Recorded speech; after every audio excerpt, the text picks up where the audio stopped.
Hey everyone, how's it going? Welcome to a new episode of RogueSpirit Reviews.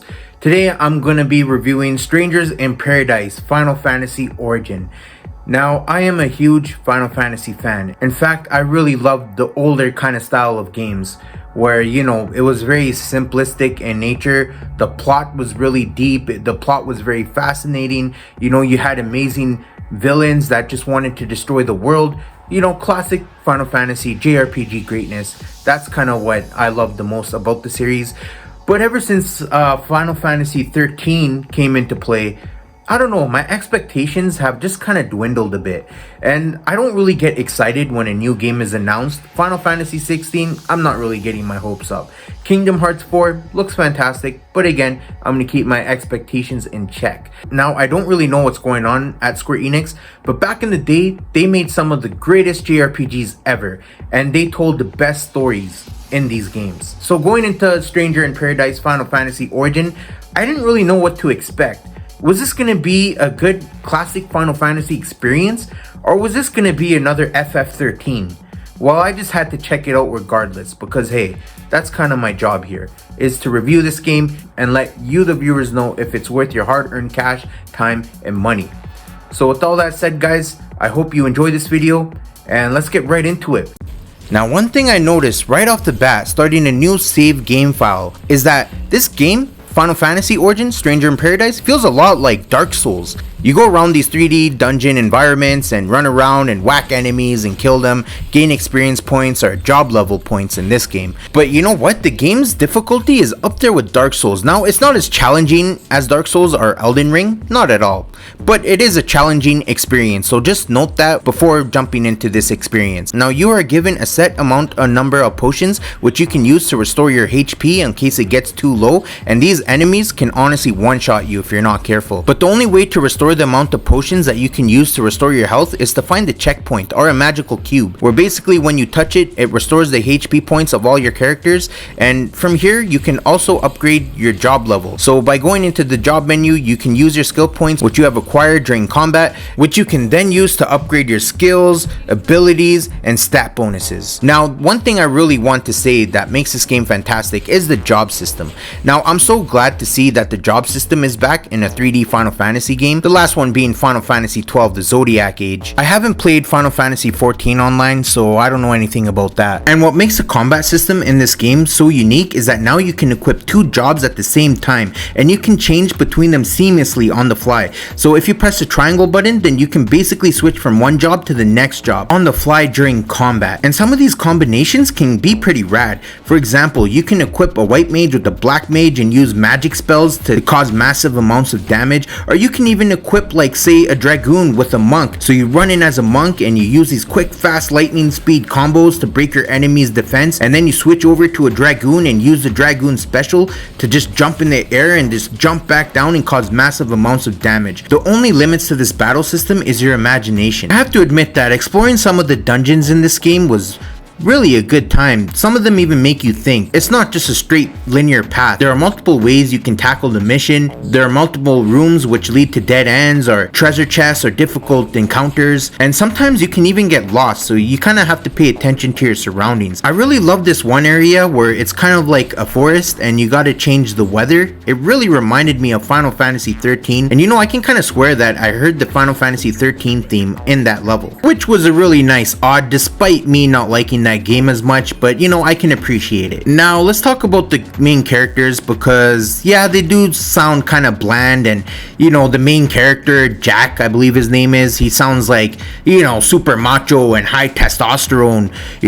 I don't give a shit, who are you? I don't care, I just care about beating people up. Okay, but it's kind of weird and I didn't really get that. I mean, look at Cloud Strife or Leon Squall from Final Fantasy 7 and 8. They were, those guys were like the macho cool guys back in the day, but damn, they still had depth to them, more than Jack anyways. However, despite that flaw, the story is actually pretty fascinating in this game. I wasn't really sold at the start of the game. Yeah, I know that this is kind of a reboot of Final Fantasy 1 in a modern sense, and the story is told a little bit darker here. Now, don't get me wrong, the original Final Fantasy doesn't earn like any Grammy Award for its plot. It's really simplistic for today's standards, and the story is kind of a heart-to-heart with some minor changes. It really reminds me of Final Fantasy VII Remake, where it sticks to its original source, but it kind of still changes up things here and there and keeps the whole experience fresh. I'm not going to spoil it for you guys, but I really did enjoy some of the other side characters, and I felt like the cutscenes do get better the more you progress in the game. A little bit earlier on, I wasn't really that captivated by the cutscenes or the story, but I must admit that it did grow on me, and at the end of the game, it did stick with me. Now, is the story perfect? Hell no. It doesn't even hold a candle to the older games like Final Fantasy 6, 7, 8, or 9, including 10. But does that mean that you should miss out or skip this experience? No, I don't think so. I think that if you're a Final Fantasy fan, you should still experience this game.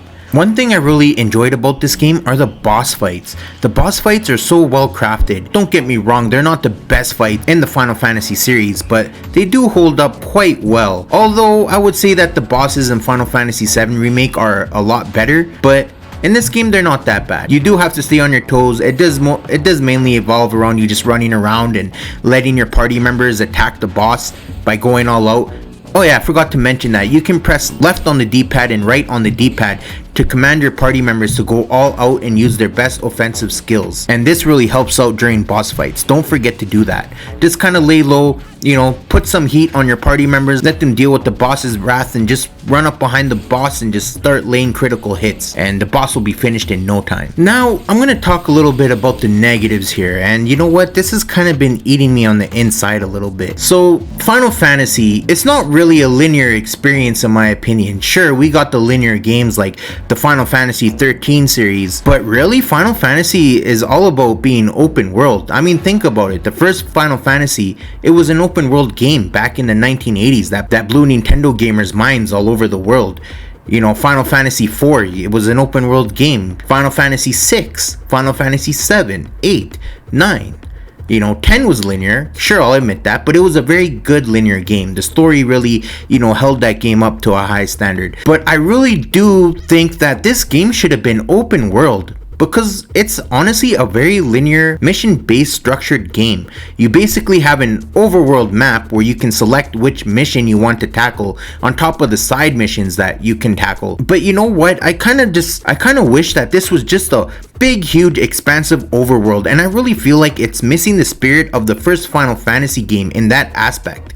I mean, think about it. When you first played the first Final Fantasy game, you were lost on the overworld map. You didn't know where to go. Back then, an open world JRPG game, it was a different kind of game, and I really feel like that they missed that here. This game should have been open world, in my opinion. If that means that they should have worked on this game for 3 more years, so be it. It would have been an overall better package, in my humble opinion. Now, if I was to score this game, I would give it a 6.5 out of 10. It's something to fill the void while you're waiting for Final Fantasy VII Part 2 Remake. Sure, it's not the Final Fantasy reboot that I imagined it would be, and it's not the Final Fantasy 1 reboot, which I wish existed. But it's a decent experience, but I think I'm good on it now. I don't see myself returning to this one anytime soon. And if I do, it's gonna be solely for the combat system. I would definitely wait for a sale on this game. Plus, you got better options out there. You can play the classics like Final Fantasy X HD Remaster, as well as Final Fantasy XII Zodiac Age HD Remaster,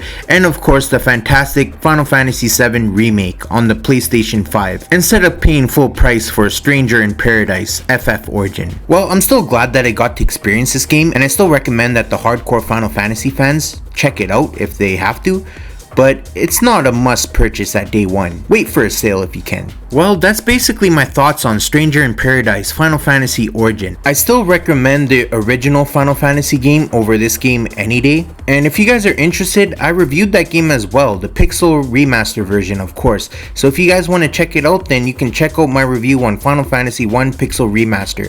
I'll be sure to provide a link down in the description section of this video. And if you still can't get enough of JRPGs, be sure to check out my other JRPG reviews, such as my Breath of Fire 1 review for the Super Nintendo, and my Breath of Fire 2 review for the Game Boy Advance, and my most recent video before this one, which is the Chrono Cross Radical Dreamers Edition review for the Nintendo Switch. I hope you all enjoyed this review, and shout out to all my subs. Thank you guys for always supporting me, and if you're new to this channel, welcome. Don't forget to subscribe for more content like reviews, top 5s, amongst more gaming content. It's been my pleasure today, folks. Have a great day, stay safe, have a fantastic week, and I'll catch you guys next time. RogueSpirit is out. Peace. Peace out, everybody. Much love and take care.